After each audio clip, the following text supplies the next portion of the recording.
Okay, good morning everyone. I am I am Kevin Denke, next reporter. So last week, atong kita is about the function and areas of the front office. So karon ang topic is areas and section of front office. So first off sa areas of front office is the reception or registration section. So isa pwede makabasa. Station days lang. Reception or registration section. This section is located in the lobby. It also allocates the room and establishes the rates of different types of guests. The person of the section is called receptionist. GSA or guest service officer has direct contact of guests. So as we tackled last week about the reception is located in lobby. So dali siya makita sa mga guests kaya para participate kung may Sige, ako participate this week. So muna siya, reception and registration section is makita siya sa first floor na dali siya makita sa mga guests para ang mga guests is dali maka-access sa registration. So next. Participate din. So next is information. Information is located at the front desk and responsible for handling mails and messages with the room keys. It also provides information regarding outside and inside of the hotel rules and regulations, facilities, services. It also handles the email, fax, Xerox machine, and cable through the business center. So kabalo naman kung asa ng tapat sa pinakalas na mga kwanis, makita ninyo ang ganing ang tawagan man. Dili ka to drawing siya nga asa nakaputang ang mga kanang offices. So, tabo-tabo naman siya. Sa may ikaw na lang drawing this week. Sir? Sa ikaw. Layout. Layout Sa hotel. building. Next. So next is cashier. Cashier is dili nato na dili ang importance kaya cashier is last touch or first touch sa dili Last person. Hindi pa pwede ang bell person. So dili ang cashier is dili na process ang mga payments sa mga guests na nagasulod sa mall. Next. So this is the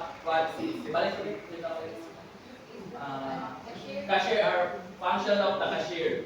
So number 1, to secure the payments of guest arrival. Number 2, to change foreign currency as per rules and regulation of the hotel. So muna to siya ginayon ni mga katong sa mga hotel gani ana siya yung mga exchange currency for the mga foreigners nga isyon sa gawas din magdito sila sa hotel din wala sila nga pambayad nga sa atong currency din. Dito na ang currency is currency. Then number 3, to manage the safety deposit locker. Number 4, to settle the guest account while check out. Then number 5, to balance cash at the close of shift. Number 6, to complete the guest check out procedure. Then next is reservation.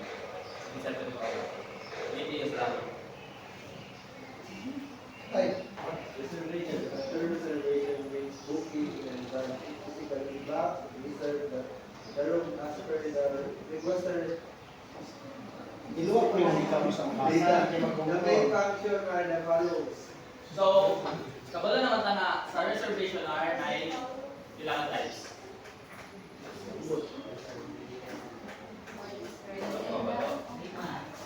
Lima. Salamat, Lord. So, muna siya nga nasa yung klase-klase sa reservation. So, the next is the function of the reservation. So, number 1, handle all cancellation and revisit at the reservation made by the guest from different source and mode. Number 2, keep out reservation correspondence complete and systematic. Number 3, process and confirm the reservation request. Number 4, forecast future room reservation status.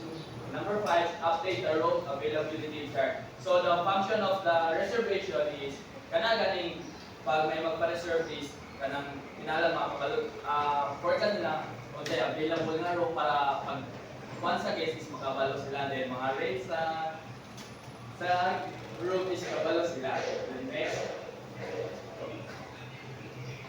So, telephone section. Sige, kita yung mapasa. Sige, salamat Marjorie.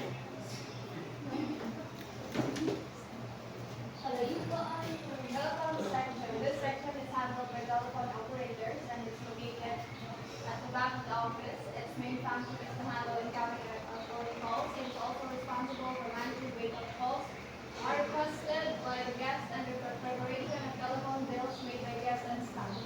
So, thank you, Miss Marjorie. So, as gipan ni kahapon ni Ma'am Imelda ang sa telephone session, dili nagsulod ang, for example, night tawag gikan sa gawas patulong sa sulod sa hotel kanang guest na sulod sa hotel.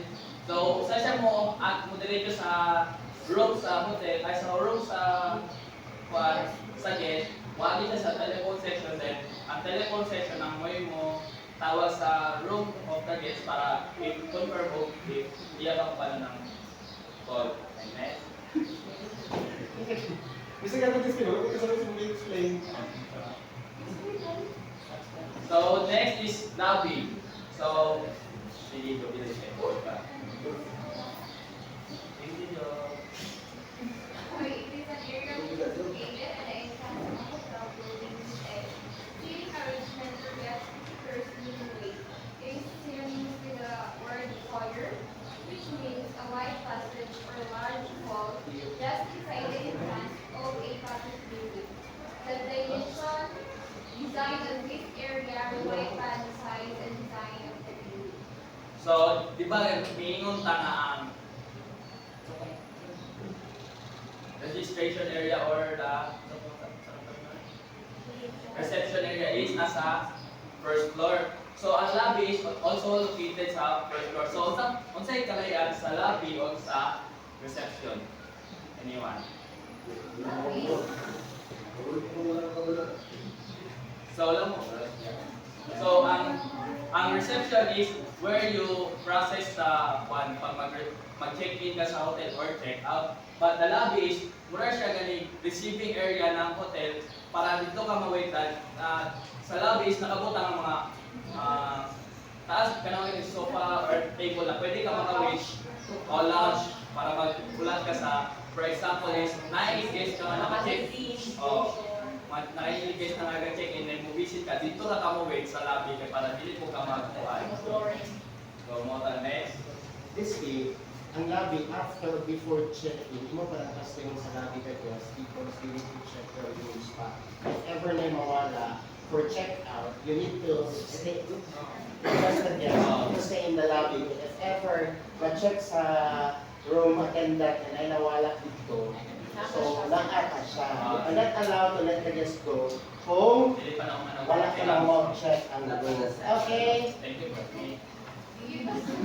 Next is the bell desk. Sige, kita pwede makabasa. Sige, katipay.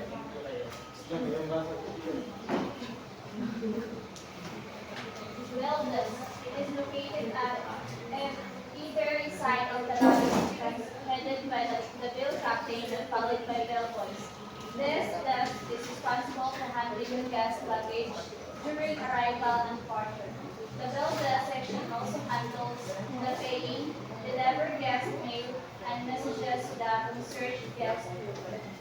So, bell desk is dili na to makita ang mga bellboys na katabang sa mga guests para mo carry sa ilang mga luggage to bring to their rooms. So, next. Wala to siya. Business center. Ayaw ko pa. Basta pa.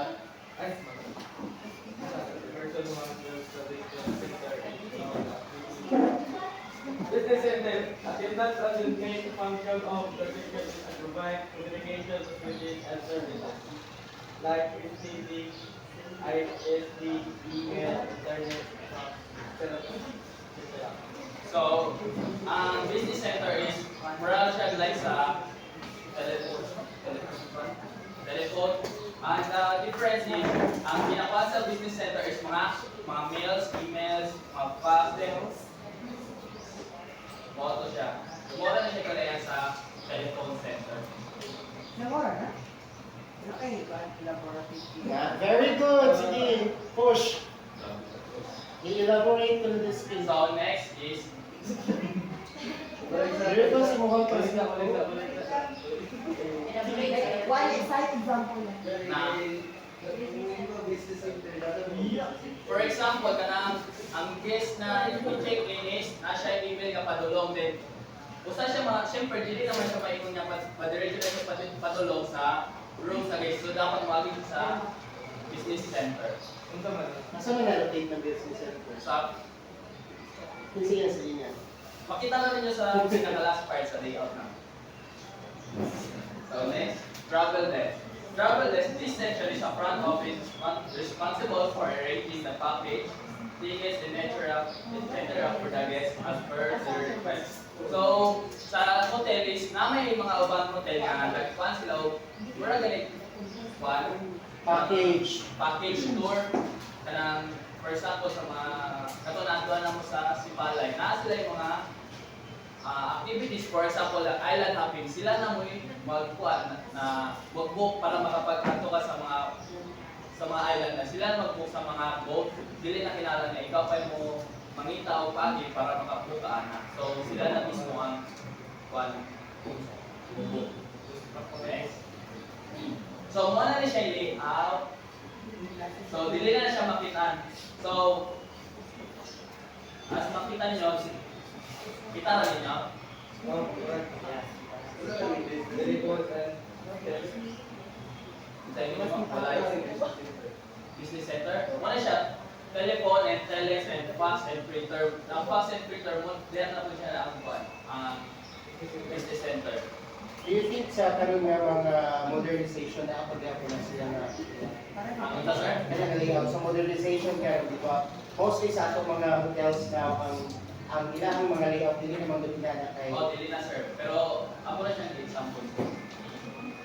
so Ako applicable na sa libro, sir, kay Kapisman. applicable pa siya ron or dili na. Sa uban, sir, sa uban na hotel is natin siya. Pero sa uban is, kamot nagkatanang ganit yung mga high-end nga hotel is, wala na sila ganyan. So depende sa size sa hotel. Depende kung sa nga klase nga hotel. Size na. City size. So next. So next reporter is May question. Very question. Kung try question mo pa. Are you the front desk? So, good morning everyone. I am the next presenter, and my topic is about front desk skills. So, being as a front desk performing task while maintaining a personal nature is under that of front desk professional. So, we have a front desk skills. The first is under personal communication. Is that what class?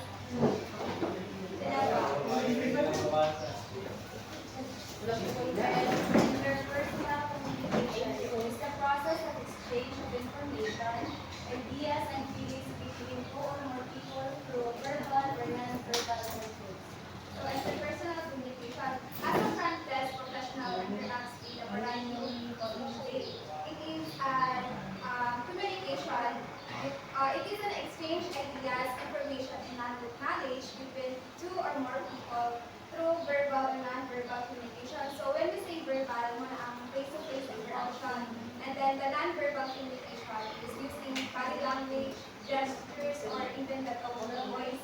So as a front desk professional, you also know how to communicate using non-verbal communication. Because not all the time, your guest is confident enough to check in that hotel. So dapat, especially when it comes to complaints, mapansin man na mo if the guest is irritated or not comfortable. So it is really important that you know how to handle that to continue the smooth or the communication.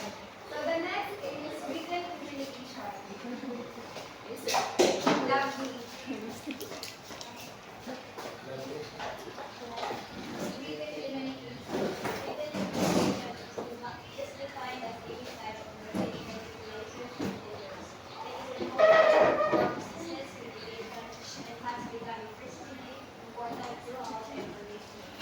So, written communication, terms of politics, memos, and emails. So, as a apprentice, naako na siya ng politics dahil sa likod or sa front na makita sa guest because some of the customers is kada gani mas prepare nila mag-read, di na nakabutang mga rules and regulations with the lifestyle. Then dapat as a apprentice, you also have the skills na explain. Next. And active listening is a way of listening and responding to another person that includes mutual understanding. So, as a front desk, it is really important that active, attentive ka when it comes to customers' information, especially sa complaint, so that makaprovide ka of better solution. And also, kahit ka man ang front desk, kanang you are the one who updating the records of the guests, so dapat, attentive ka when it comes to listening. And the foreign languages, Doria. Practice professionals working in the hospitality industry are a part of a global corporation named after individuals who work in So, as a front desk, it is really important that you know how to speak different languages because not all the time your guest is in a specific, kanang local ra, di ba? International po, especially peak season. So, it is really important so that kanang mabalo ka communicate with them and it also feel kanang ang guest makapil po sila welcome and valued because you know how to speak their languages and maka-communicate ka. Next. And attention to detail is an essential soft skill for front desk professional as they perform various tasks that require precision. Diba, last year, kay Sir June nga, it is really important na ma-remember na to nila, ma-remember na to ang nilang smallest detail, like for example, the first name. Because, di naman na ito makasya lang loyalty or they will feel valued or important because they remember the smallest thing that they have. And the scheduling is a technical skill that front desk professionals use to create, update, and maintain digital planners or schedules for company operations. So as a front desk, it is really important na you are his scheduling or front desk work closely with office manager to determine the data and time, especially sa mga shift sa imuhang employers. Okay. Ikaw man ang the one who updating the records to determine the data. Next. Then problem solving.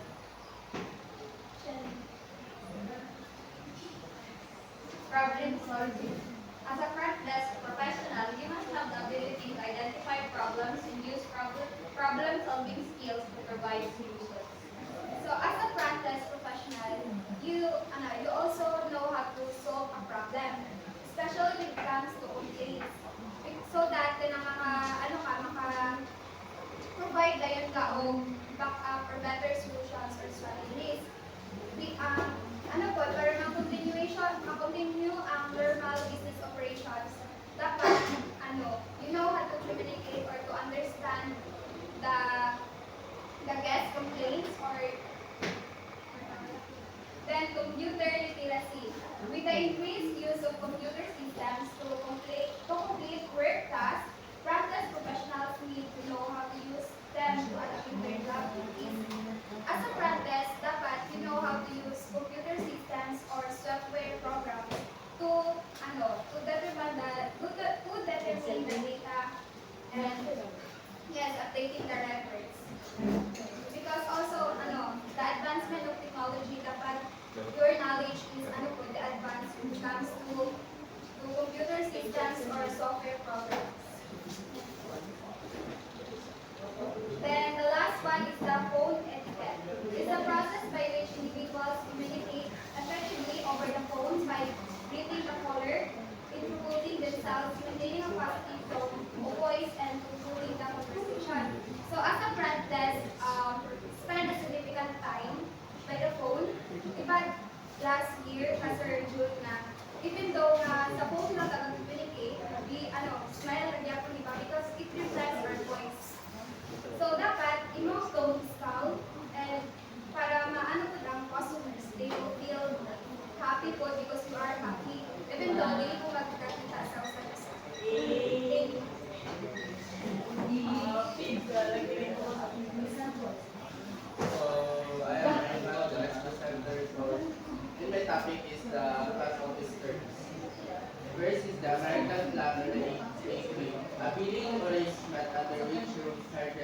includes the guest room and three meals. Also, it's called a full board or full section. Karja, this is a type of what? Arrangement or video arrangement na makita na nato sa gawas sa pansanin with 3 meals nga with breakfast, lunch, and dinner. Maybe ang sa Philippines nga ga-offer nga natin isang bukada. Ga-offer sila with 3 meals. Next. The European plan or the a billing arrangement under which meals are priced separately or no fully planned. This arrangement is equal siya para sa ato katong check-in ta na may iba na to ni ang ban naka-separate meals or nagalahan ra mo anong meals na iba nga included sila pang check-in. Next. MAP or the Modified American Plan, a billing arrangement under which the daily rate is including room and 2 meals, generally breakfast and dinner.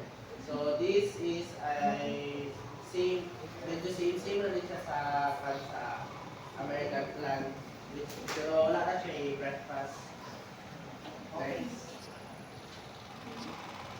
Continental Plan or the CP. One of the most common preferred billing arrangement which includes room and continental breakfast. This is muna siya ang katong na-apply sa mga kamis meya mga ni kanta ni Chiquita sa Dumaguete na ang atuang pa ng atuang i-abil na billing arrangement is atong may free breakfast. All-inclusive or AI. AI normally stands for all-inclusive rates, etc. rates, which are inclusive of all applicable taxes and services charges. Rack rate, the published tariff for each room or type of category in the ACLAL. This is depende na rin sa depende sa hotel pila ang tarif nila sa ilang hotel which is depends po sa inyo ang i-avail na room rate.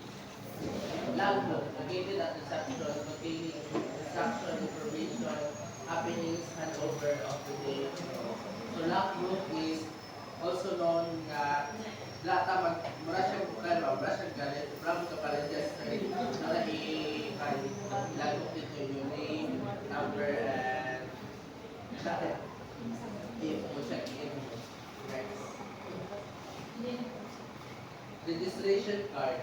A printed form for a registration record in most countries, the guest's signature on a registration card is required by law.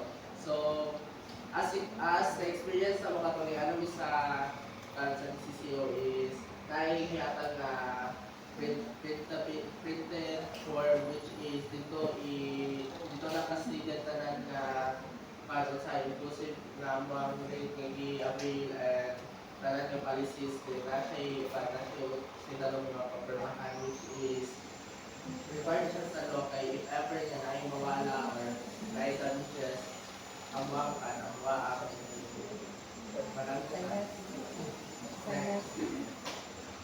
reservation status, an indicator of a room's long-term availability for assignment. So, this means is, ano siya pasabutan is, kanang the way mo kapag check-in mo, pila mo ka days, pila mo ka months, mag-stay sa hotel.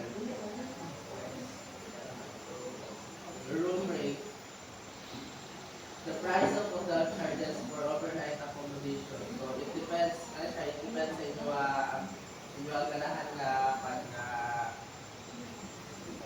yung ganahan nga rate sa hotel. If mo prefer mo mahal or skipper, a guest who lives with no intention of paying for the room. Kali siya ka skipper is mga sa mga bag na mga buhat sa tao. Mo kana mo indra kay or sa may entertainment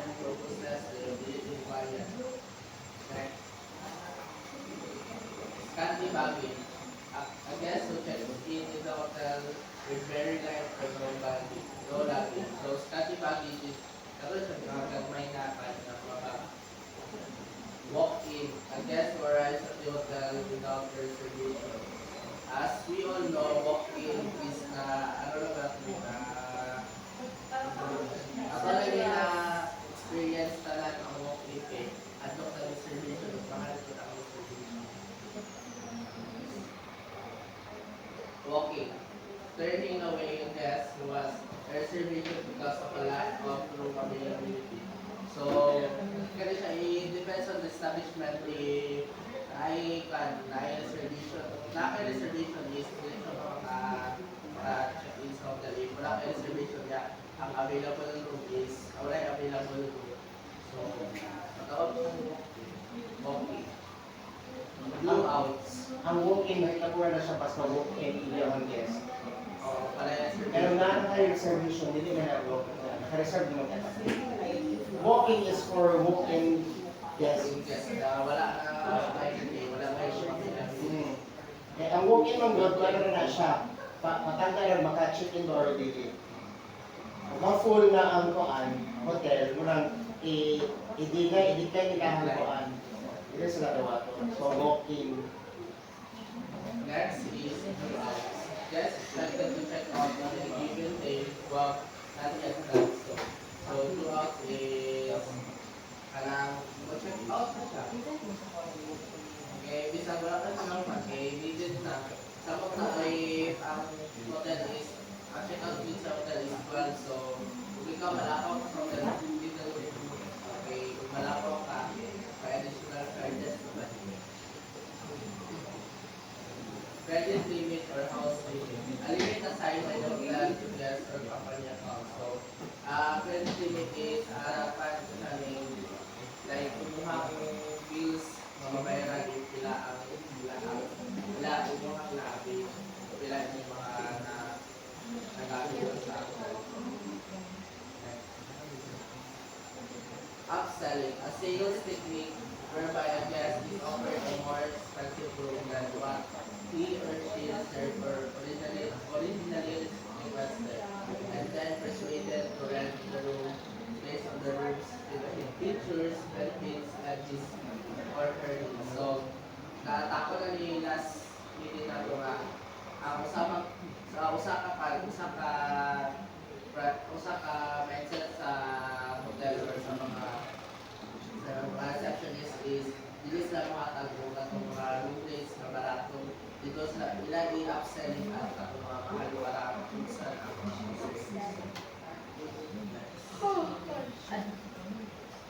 black. An agreed upon number of rooms set aside for members of the group planning to stay in hotel. So, kanita is, it depends sa hotel if ila ka available persons sa karaoke. Either nga magsubra, automatically ang magsubra is matawag siya. Book. To sell or reserve rooms ahead of time. So, book is also known as reservation. Magpa-reserve yung room para if ever lumato ng hotel na kay available. Confirmation number, a code that provides a unique reference to a reservation record and assure the guest that the reservation record exists. So, confirmation number is yung mga codes na i-hackers mo na i-hide na mga needs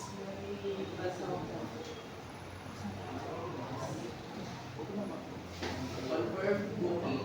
The reservation is guaranteed with their credit card deposit by company, pay or voucher or check that out. So confirm booking is done with online or other platforms na magpabook mo or pwede mo siya o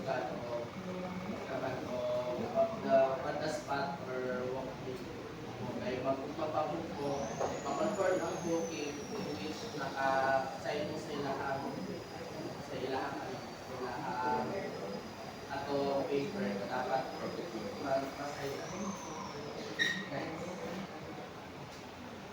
Tentative booking. When the reservation is waiting for the booker's confirmation. So, ano siya is, done niya sa front office kay magdepende na siya sa pag-book if niya i-confirm niya. Wait list then booking. Reservation keep on hold due to the hotel being overbooked. So, wait list is part of the hotel na parang in demand or high peak na pag-ina siya sa mga hotel na bago kayo na check-in. Tapos, ang reservation niya is ay ka na wala sa ka-place na reservation. So, pamunta siya sa waitlist na booking cut-off date, the date agreed upon between a group and a hotel, after which all unreserved rooms and groups block will be released back to the general availability. So, cut-off date is done if ang yung stay is na overstay na or dapat na siya dapat na siya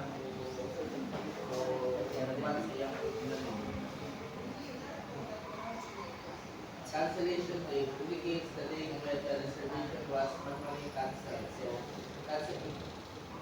cancellation date is kung sa if nakapareserve na ako sa ka-guest, then nakapan na so yung na so ma-offer na siya if na-sign ang cancellation date no show a guest who made a room reservation passing that guest room. So no show is kanang guest na wala sa iyang pass.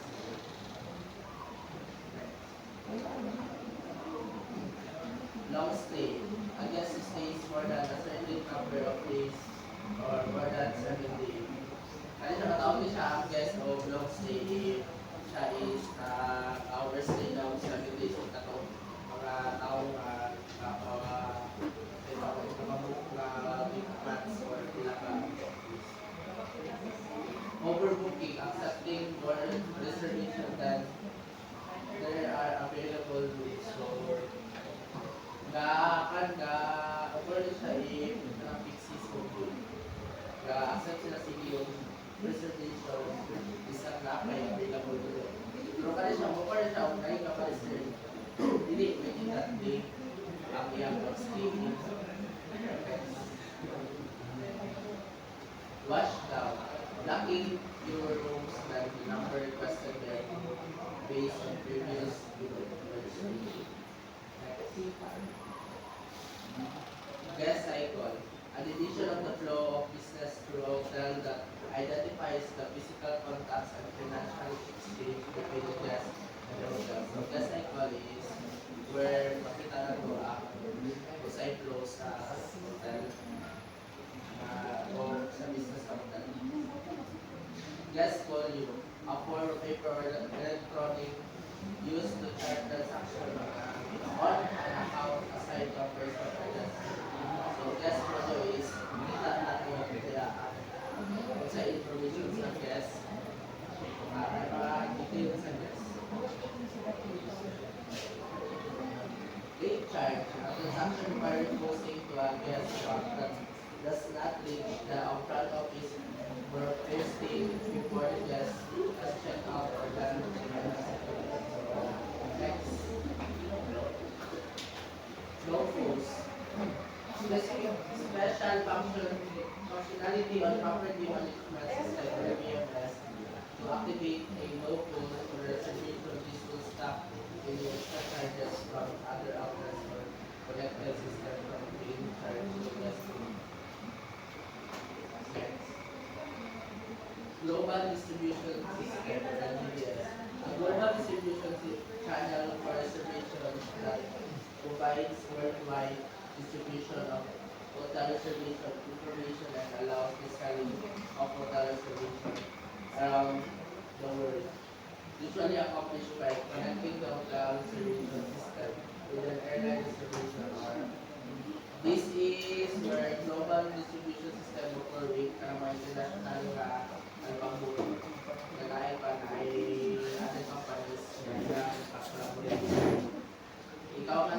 to go hotel or flight na may pagawa since nasa iba pa nasa package tour. IDS, International Distribution System, or ADS, Alternate Distribution System. This refers to online travel agents like Agoda, Booking, Expedia, etc. Additionally, your own hotel booking also comes under IDS. ADS channel manager like Travel Sync, SDA, SideMinder, etc. is a tool that can control use IDs or ADS. So, next.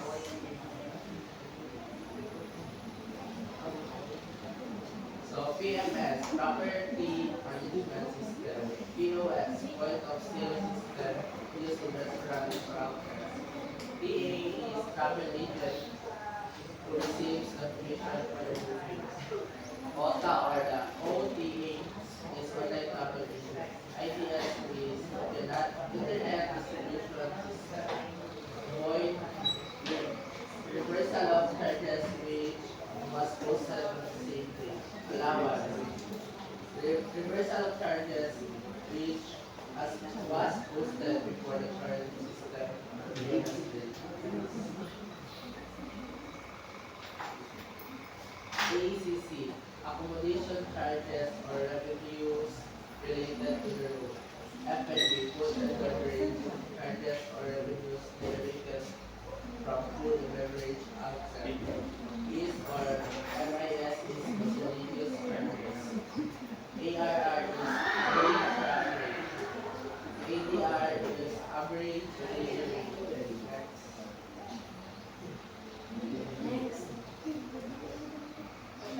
ADR is the average rate per guest. ADR is average guest per room.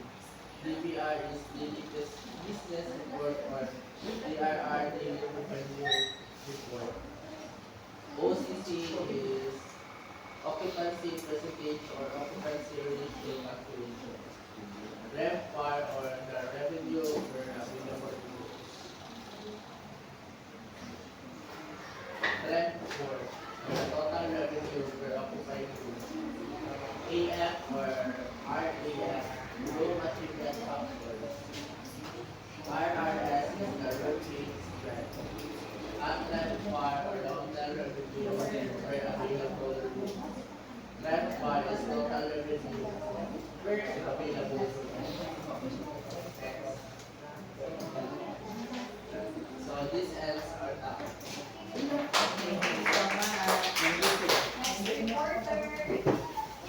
you so much. Next reporter. Talagang class this one. Ay, ikaw ba? Mali, Juliana. Sabi,